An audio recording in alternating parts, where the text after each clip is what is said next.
yang kencang, kawan. Ini dia permainan kami anak-anak yang tinggal di pesisir pantai. Di sini kami menyebutnya bahela-hela. Menangkap ikan dengan kayu yang kami bentuk menyerupai ikan-ikanan dan ditambahkan kail di ujungnya. Ikan-ikanan ini harus kami tarik sambil berlari menyusuri garis pantai. Hei, nggak cuma sembarangan berlari. Kami harus memperhatikan arah ombak supaya ikan kayu kami tidak terbalik. Mirip seperti bermain layang-layang kan, teman? Tapi ini kami lakukan di air. Kali ini kami mau memancing ikan yang memasuki muara aliran sungai. Pengen tahu alasannya? Karena arus yang lebih tenang membuat banyak ikan berkumpul di sini. Hore! Ada ikan yang tersangkut di kayu kami tuh, teman. Wah, ternyata lumayan juga hasil tangkapan ikan kami. Gak perlu berlama lagi. Ayo, kita bawa ikan ini untuk pengganjal perut kami. Di sana nak.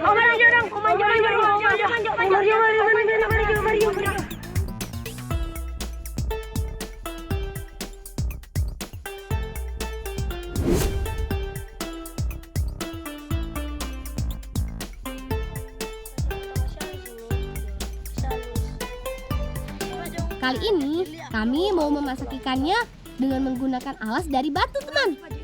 Pertama, kami panaskan dulu batunya langsung di atas api seperti ini.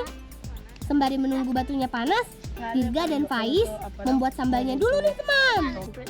Bahan-bahan seperti tomat, bawang merah, dan cabai dipotong-potong seperti ini. Yap, hasil bakaran ikan ini akan kami makan bersamaan dengan sambal dabu-dabu khas dari daerah kami. Nah, batunya sudah panas nih, teman. Oleskan minyak di atasnya supaya ikan tidak mudah menempel. Taburkan sedikit garam untuk menambah rasa gurih pada ikan. Sudah tidak sabar rasanya menyicipi hasil ikan bakar kami ini kan? Ayo Dirga, jangan lupa potongan tomat, bawang merah, dan cabainya ditumbuk jadi satu. Asik! Ikannya sudah matang nih, teman. Tanpa perlu berlama lagi, ayo kawan, kita serbu! Biar makin kenyang, gak lupa dimakan bersamaan dengan sagu dange. Asupan karbohidrat pengganti nasi. Enak. Memang macam lebih enak. Celah enak. Ikan ini. Oh, enak. Perut sudah kenyang. Saatnya kami siap untuk berpetualang kembali. Ngebolang yuk. Teman, perkenalkan. Kami anak-anak dari Desa Alikuang, Kecamatan Tabukan Utara, Kabupaten Kepulauan Sangihe, Sulawesi Utara. Saat ini kami sudah janji membantu paman untuk mencari daun dari pohon sagu. Kalau di sini kami biasa menyebutnya dengan daun katu. Olah, potong sebelah ini, ke arah potong sebelah sana ya. Ya. Oke.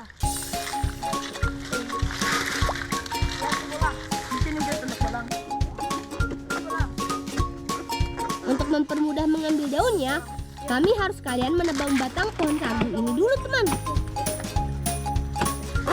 Seperti itu nak DP duri.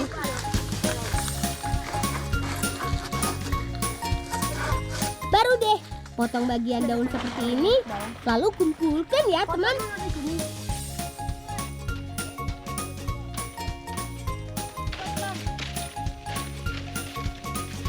Daun katu ini rencananya akan kami buat menjadi atap rumah paman yang harus segera diganti. Tuh, lihat teman. Daun katu yang memanjang dengan permukaan lebar dan rapat memang biasa dimanfaatkan untuk atap rumah alami di daerahku loh. Ya, kapan ulang taruh di situ dah? Ya, minta maaf nanti kita mau kasih balik ulang. Soalnya kita ke jalan mengalir itu sagu. Saya lapar kita, Mari orang mau pergi pohon sagu, cari sagu. Sana. Daun katunya sudah terkumpul banyak nih teman. Ya sudah, sekalian saja kami bawa untuk mencari sagu.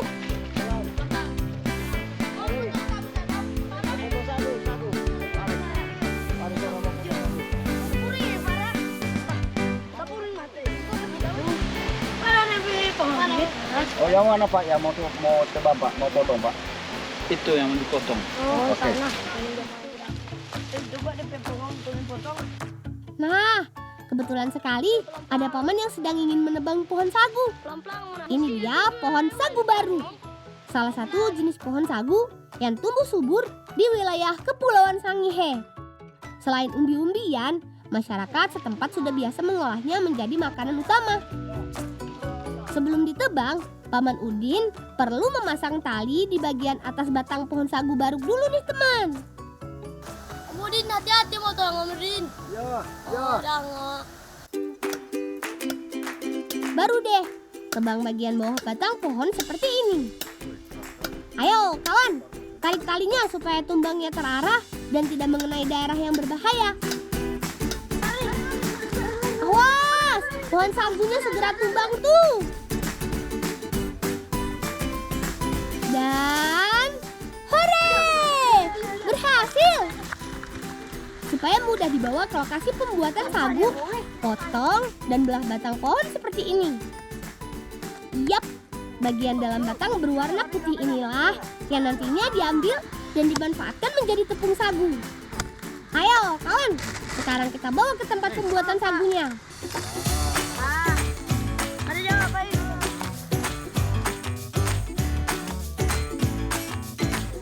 Ini pertama ambil dari pinggir ini supaya jangan sampai tercucuk. Batang pohon sagu baru yang baru diambil tadi dibelah memanjang dan dibersihkan dulu ya teman. Setelah bersih, bawa batang pohon sagunya ke tempat pengerutan. Oh, di sini, Jo. Siap, untuk mengambil bagian dalam batang sagunya, Paman akan menyerutnya dengan mesin seperti ini. Jauh lebih cepat dan praktis kan teman? Hehehe.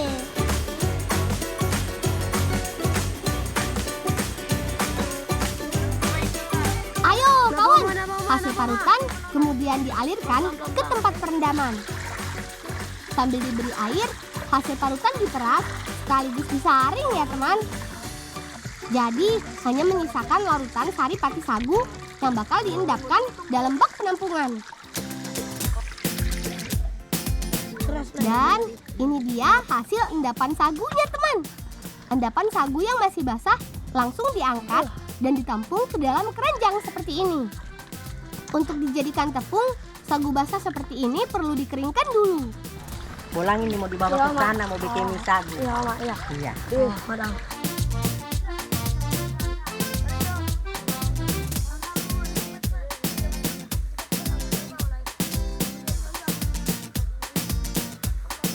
Orang mau baking mie sagu ini orang mau jemur dulu.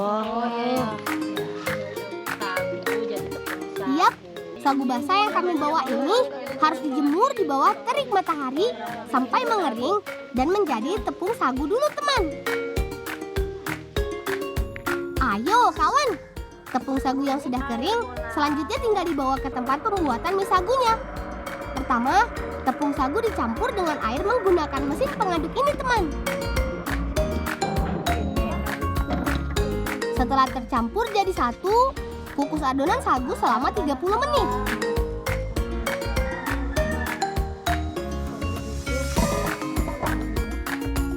Adonan yang sudah dikukus kemudian dibawa ke alat extruder alias alat pencetak mie sagunya teman.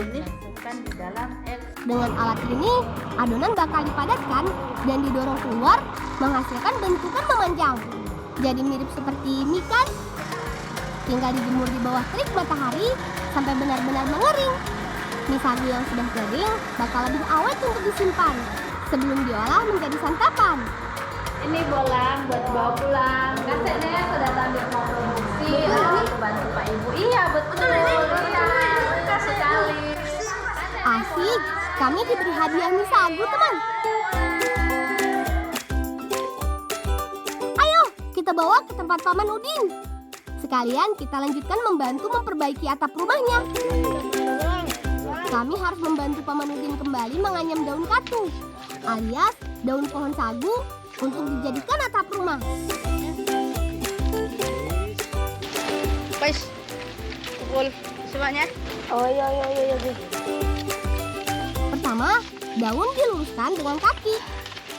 Lalu satu persatu disusun dengan rapat pada batang bambu seperti ini teman.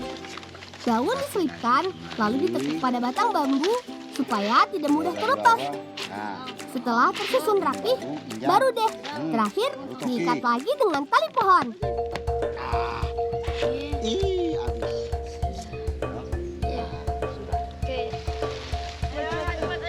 Nah, atap daunnya sudah jadi semua nih teman. Ayo kawan, bantu Paman Udin menaikkan atap daunnya ke atas. Kami juga harus berhati-hati memegang atap daun ini, karena daunnya masih punya duri-duri kecil.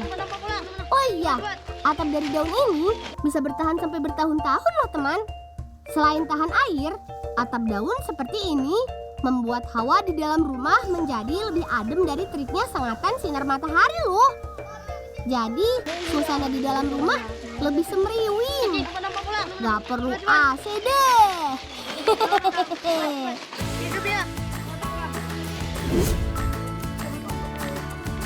Setelah lelah membantu Paman Udin memperbaiki atap rumah, kami lanjutkan bersama Kak Vio untuk mengolah mie sagu ini. Bahan masakan seperti tomat, bawang merah, bawang putih, sayur-sayuran, sampai ikan cakalang asap bakal jadi campuran masakan mie sagunya. Bolong sudah itu dek air, masih belum kak? Sebelum dimasak, mie sagu kering perlu direbus dulu sampai teksturnya kenyal kembali. Sembari menunggu hasil rebusan mie sagunya matang, Dirga membantu Kak Vio memotong-motong bumbu masakannya dulu. Air rebusan mie sagu sudah mendidih tuh. Tandanya harus segera diangkat teman. Rebusan mie sagu harus langsung direndam di air dingin supaya tidak menempel satu sama lain.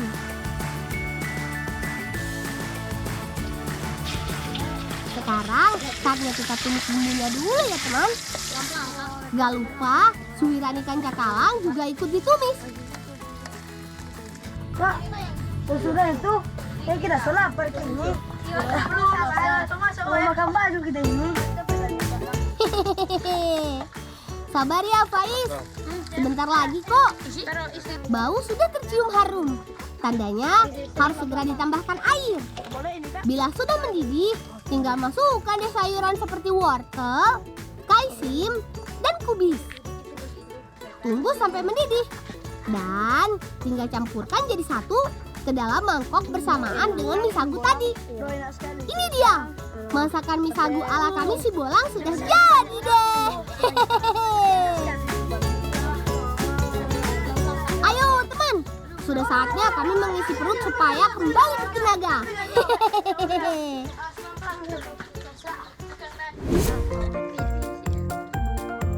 Sebagai salah satu makanan pokok di daerah kami, sagu memang memiliki kandungan nutrisi yang baik bagi tubuh.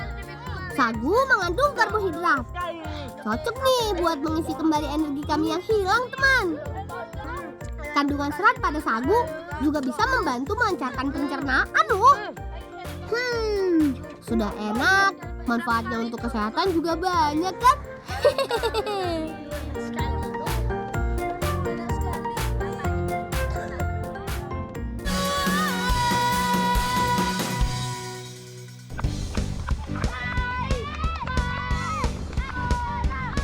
Asik, ayo kita bermain lagi teman. Dalam hitungan ke 1, 2, 3. Kali ini kami sedang bermain menyentuh bale. Sehabis berlari, kami harus meniup bola pingpong sekencang-kencangnya. Tapi nggak semudah yang dibayangkan ya teman. Untuk meniup bola pingpong sampai ke ujung bambu, kami harus melewati rintangan tepung ini. Sekali meniupnya, tepung akan bertebaran ke muka kami seperti ini. Rintangan masih belum selesai. Bola pingpong harus dibawa dengan tempurung kelapa di atas kepala, kembali ke titik awal sambil melewati halang rintang. Awas, jangan sampai bola pingpongnya terjatuh ya teman. Setelah sampai di titik awal, kami harus menaruh bola pingpong ke tempurung kembali. Aduh, ternyata di titik terakhir kami terlambat memasukkan bola.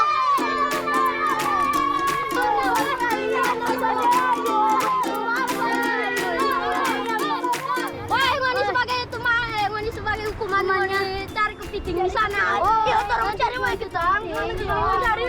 Cari wae kepiting. Sudah, menang dan kalah dalam permainan adalah hal yang biasa ya teman. Walau ada hukumannya, kami harus ikhlas menjalaninya. Ayo kawan, cari kepitingnya dulu.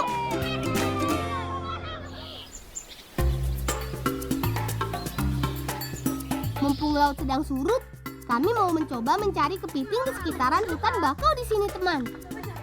Tanah yang berlumpur, sudah pasti banyak kepiting berdiam di dalamnya teman. Kau mau cari ketang di mana? Iya ada om sana. Yuk, bantu cari kepiting nggak usah. Jangan. Pergi. Om, boleh mau bantu cari ketang? Boleh. Mana dan DP bareng? Untuk mencari kepiting di sini bisa menggunakan alat tongkat pancing dan bilah bambu seperti ini teman.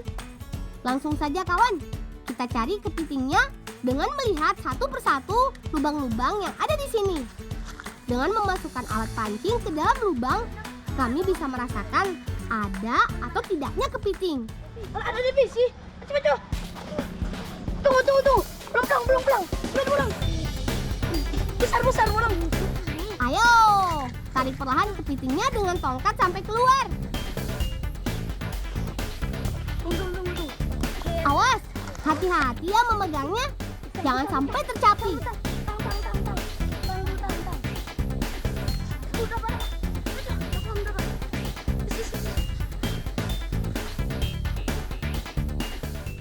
ambil.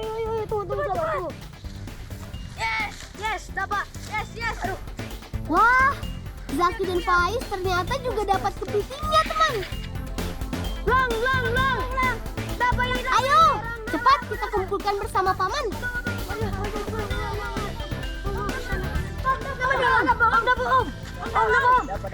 Dapat. Hore! Paman juga dapat kepiting tuh teman. Wah, besar juga ya kepiting yang kami dapatkan ini. Asik, kepiting bakalnya sudah terkumpul banyak. Om, ini Om sudah banyak. Om, Banyak. Boleh. Bawa aja ini. Nanti Om cari lagi. Oh ya, kasih Om. Sini mana dong Om?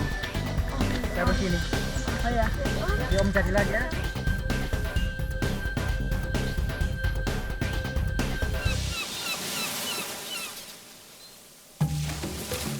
Kepiting bakau sudah terkumpul banyak nih teman. Sepertinya cukup untuk kami bawa jadi santapan bersama teman-teman yang sudah menunggu. Tapi mau kami masak apa ya?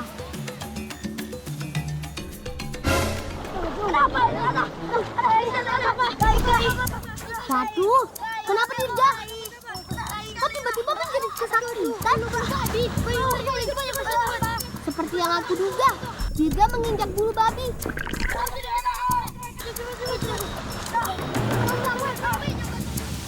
Di pantai dengan padang lamun dan banyak terumbu karang, memang banyak dijumpai bulu babi teman. Ujung duri bulu babi mengandung racun. Jika terinjak, racun bisa mengakibatkan bentol kemerahan di kulit, juga gatal dan perih. Jadi, teman di rumah harus berhati-hati ya. Ada. Ayo Zaki, temani aku mencari obat penawar racun bulu babi untuk Dirga. Sini, sabar. Kebetulan ada Kak Vio di sana. Kagak tahu pondang utang. Oh, tahu bolang kia pakai. Tapi teman kita kena bulu-bulu babi, kau mau kasih obat. Oh, mari juga mengajar di pejalan.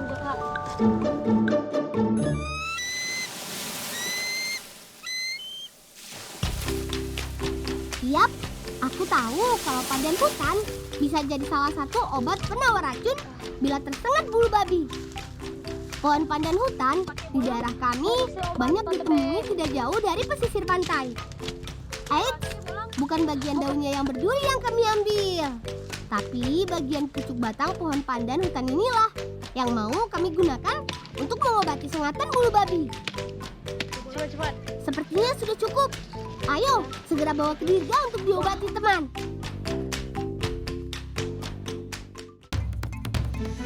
Sabar jalan. Sabar Sebentar, Dirga. Kak Vio sedang menyerut bagian dalam pucuk batang pohon pandan hutan dulu. Sabar ke, tahan sakit. Serat pada batang pohon pandan hutan inilah yang akan dimanfaatkan jadi obatnya, teman.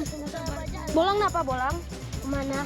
Ini ditempel di situ, ramas dulu DP air. Iya. Ada pulang ada.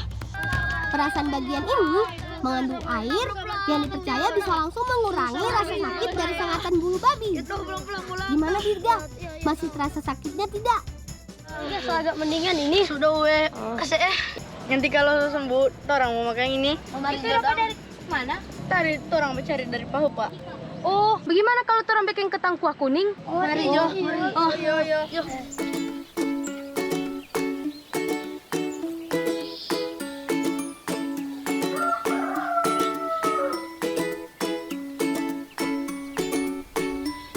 Asik, mumpung ada Kak Vio, kepiting bakau yang kami dapatkan ini mau dijadikan masakan kepiting kuah kuning khas dari daerah kami. Bumbu-bumbu seperti kunyit, kemiri, bawang putih, bawang merah, dan cabai ditumbuk jadi satu sampai halus ya, teman. Kak, kasih halus sekali ini, Kak. Iya. Kuah kuning wajib menggunakan santan untuk dijadikan bahan kuah nantinya.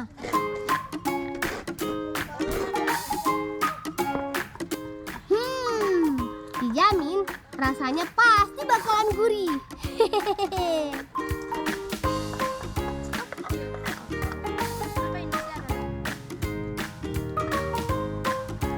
Bumbu kuning halusnya sudah jadi nih. Saatnya kita masak, teman. Pertama, bumbu kuning halusnya ditumis dengan minyak goreng.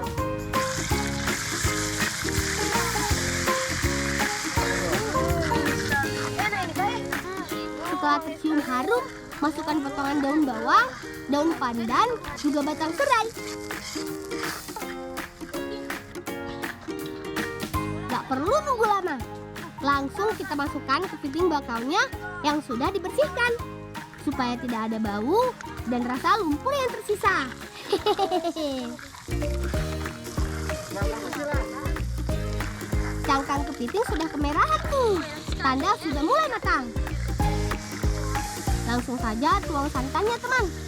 Lalu tunggu sampai mendidih deh.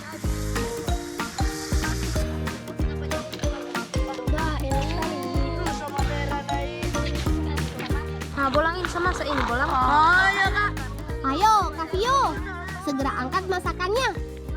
Dan pastikan jangan sampai ada potongan kepiting yang tertinggal.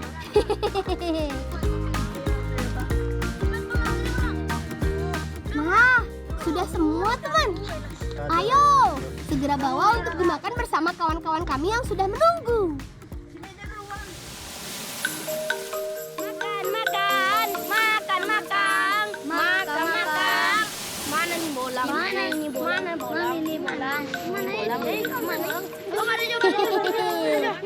Maafkan kami ya kawan, sudah lama menunggu. Tapi tenang, ini kami bawakan masakan kepiting kuah kuning untuk dimakan bersama. Ayo, ambil sebanyak-banyaknya. Dan pastikan jangan sampai ada yang tersisa. Hehehe. Terus kali ini. Mana masakannya ini? Daging kepiting bakau yang tebal dan lembut ditambah kuah kuning yang gurih, langsung berasa menyatu di mulut loh, teman. Beruntung sekali kami anak-anak di sini masih bisa merasakan nikmatnya hasil sajian alam yang berlimpah bersama-sama seperti ini. Ini tidak terlepas dari kelestarian alam yang harus selalu dijaga ya teman.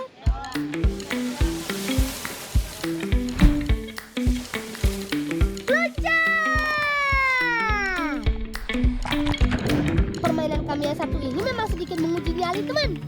Lompat dari ketinggian bukanlah perkara yang mudah. Kami harus mengumpulkan keberanian dulu. Apalagi dalam bermain loncat tebing ala kami ini mengharuskan untuk menyelam dan menggapai ban yang sudah ditentukan jaraknya. Oh iya, tebing tempat kami bermain ini bernama Tebing Tombuku. Kami sangat senang bermain di Tebing Tombuku ini. Selain karena ketinggiannya yang pas, Tebing Tombuku juga memiliki keindahan pemandangan alam dari atas maupun bawah lautnya.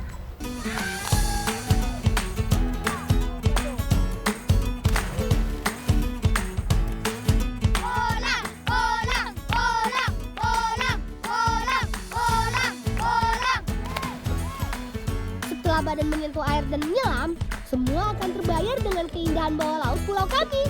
Lihat teman, indah sekali bukan? Ikan yang berwarna-warni dan terumbu karang yang begitu menawan. Apalagi dengan terumbu karang yang satu ini.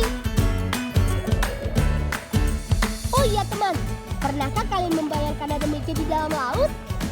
Nah, ini dia yang disebut dengan table coral. Atau dalam bahasa Indonesia disebut dengan karang meja. Unik bukan? Selain indah, karang meja ini juga dijadikan rumah oleh beberapa ikan kecil loh.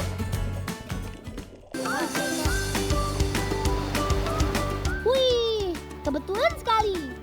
Kakakku ini akan mengajak kita menangkap boboca. Teman di rumah tahu tidak apa itu boboca? Hewan laut yang satu ini memiliki banyak sekali tentakel dan seringkali mengeluarkan tinta hitam untuk mengelabui musuh. Apa ayo? Iya, benar sekali. Masyarakat di desaku menyebut gurita dengan nama boboca.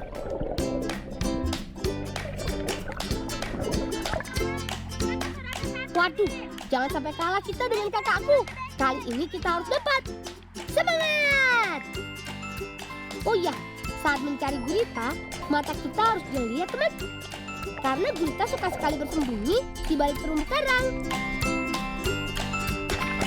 Asik! Akhirnya dapat juga nih teman. Gurita yang terkenal sangat lincah dan gesit berhasil aku dapatkan. Laut sudah menjadi sahabat bagiku dan teman-teman. Disinilah kami dibesarkan, di mana laut menjadi tempat kami belajar dan bermain. Ayo, langsung saja kita bawa bobocanya.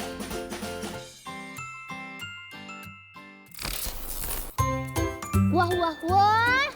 Ardan dan Heng gercep juga ya, alias gerak cepat. Lihat, api sudah mereka siapkan.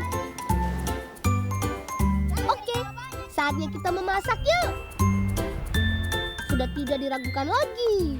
Kakakku ini jagonya memasak boboca. Pertama-tama kita siapkan bahan-bahannya yuk. Soal tumbuk bumbu, kita serahkan saja sama Christian.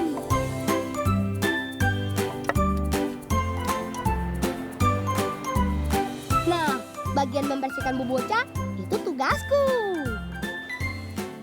Oke, sip. Boboca sudah bersih nih teman. Selanjutnya, siap untuk kita masak. Yan, laju Jo, biar bumbu cepat masak. Tumis bumbu halus sampai harum. Awas, jangan sampai gosong.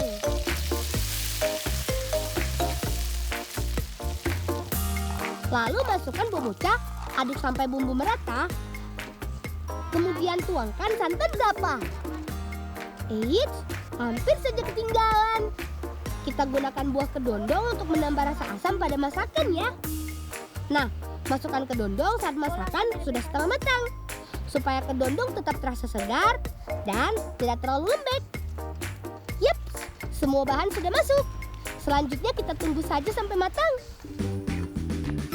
Satu lagi nih, tips buat kalian yang akan memasak boboca seperti ini di rumah. Memasak boboca atau gurita tidak membutuhkan waktu yang lama kok. Kalau kita memasaknya terlalu lama, akan menjadikan daging boboca menjadi alot dan kenyal. Seperti itu teman. Selamat mencobanya di rumah ya.